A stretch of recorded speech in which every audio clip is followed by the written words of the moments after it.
ఒకే వాక్యం లూకా 2వ అధ్యాయం లూకా 2:11 వచనం చదవండి. దావీదు పట్టణమందు ఏడు రక్షకులు ఈ కొరకు పుట్టి ఉన్నారని ఆయన ప్రభు అయిన క్రీస్తు ఎవరి కోసం పుట్టారు? మన కోసం, మన పాపుల కోసం. మన దేవుడు యెహోవా దేవుడు, మన అప్పుడనే యెహోవా దేవుడునే క్రొత్త నిబంధనలో రాస్తున్నారు. లూకాలో, పాత నిబంధనలో యెషయాలో 9:6లో రాశారు. ఎందుకంటే మన పాపల కొరకు ఆయన పుట్టాడు, ఈ లోకం కొరకు. కానీ మనం దేవుని ఎవరు మనం ప్రార్థిస్తున్నాం? ఎవరైనా చెప్పండి. ఈ సంవత్సరంలో దేవుని విశ్వాసించి నేను ఇంత కానుక దేవునికి అర్పించుకున్నాను అని ఎవరైనా చెప్పగలరా? మనం దేవుని పాస్టర్కి పెడతాము, పాస్టర్ కుటుంబం పెడతాము, అదే కదా దేవుని యొక్క మన మందిరం వచ్చినప్పుడు ఒక సాక్షిగా మనం ఒక కానుక మనం అర్పించాలి.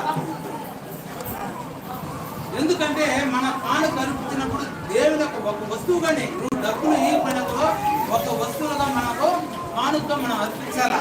ఇప్పుడు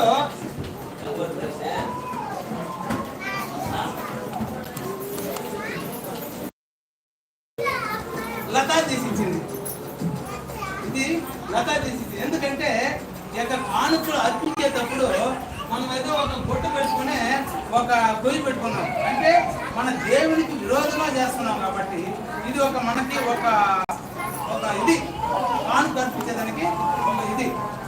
దీని లత ఝాన్సీ నేను ఇచ్చిన డబ్బులతో చేర్చి పెట్టుకొని నేను మన చర్చిలో ఏదో స్వీట్ అండ్ హార్ట్ నేను తీసేయాలా అనేసి ఒకే గందరగోళం తీసి దేవుని యొక్క నేను మన విశ్వాసులకు మన చర్చిలో మనము గుడ్డుగా మనము తీయాలనేసి స్వీట్ తీసిచ్చింది, వాగ్దానం తీసిచ్చింది. ఎందుకంటే మనము చేసే పనులకి మనం చేయాలా, మన దేవునికి ఏం చేస్తున్నాం మనం ఆలోచించాలా. దానివల్ల ఎందుకంటే మనము ఒక కుటుంబం లేక మనం ఒక చిన్న కథ చెప్తా. ఎందుకంటే ఒక రాజుకు పెద్ద హోటల్ ఉండేది. ఏ హోటల్? 5 స్టార్ ఉండేది. ఆ 5 స్టార్లో హోటల్ పెద్ద రాజు. ఆ రాజు ఎంత వచ్చాడంటే ఆ హోటల్కి బిచ్చిగాడు లేక వచ్చాడు. ఎక్కడికి? బిచ్చిగాడు లేక ఆ హోటల్కి వచ్చాడు. కానీ ఆ మేనేజర్ ఏం చేశారంటే ఆ బిచ్చిగాడిని తరుగుతున్నాడు. ఎవరినే? ఈ యొక్క హోటల్ నీకు అర్హత లేదు, కనీసం ఈ హోటల్లో కనీసం మనము ఒక అన్నం తిన్నా కూడా 1000 రూపాయలు, నువ్వు అర్హత లేదు, నీకు నువ్వు లేచుకోమని. ఎందుకు నాయన? నేను తింటాను, నేను చేస్తాను అనేసి ఆ యొక్క బిడ్జిగాడు ఆ యొక్క మేనేజర్ చెప్పాడు.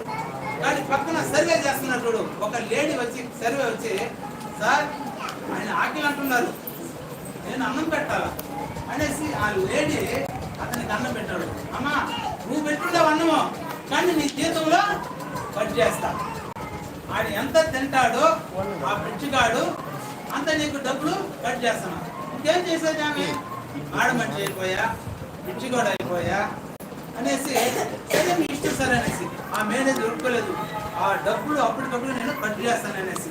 కానీ ఆ పిచ్చిగాడు అన్నం ఆకలితో అన్నం తినేసి ఒక సీటు రాసిచ్చి ఆ యొక్క ఆకుల కింద పెట్టేసి వెళ్ళిపోయాడు. ఏమని రాసి పెట్టాడు తెలుసా మీకు? అమ్మా ఈ పిచ్చిగాడు నేను ఈ హోటల్ యజమాని, దేవునికి స్తోత్రం, ఈ హోటల్ యజమాని నేను అనేసి పోయి వచ్చేలాగా ఆ యొక్క సీటు తీసుకుని మేనేజర్ చూశాడు. చూసేలాగా అప్పుడు ఆశ్చర్యపడిపోయినాడు మేనేజర్. కానీ ఈ హోటల్లో పిచ్చిగాడు వచ్చిన, మహారాజులు వచ్చిన, వీధువులు వచ్చిన ఈ హోటల్ కలిసి ఉండాలా అంటే ఏమే? ఈ యొక్క దేవుని యొక్క సన్నిధి ఇప్పుడు మనము తెచ్చిపెట్టుకోవాలా. ఆ యొక్క పోస్ట్ ని ఆ మేనేజర్ పోస్ట్ ఎవరికి ఇచ్చారో ఆ లేడీస్కి ఇచ్చారు. అంటే మన పిచ్చిగాడు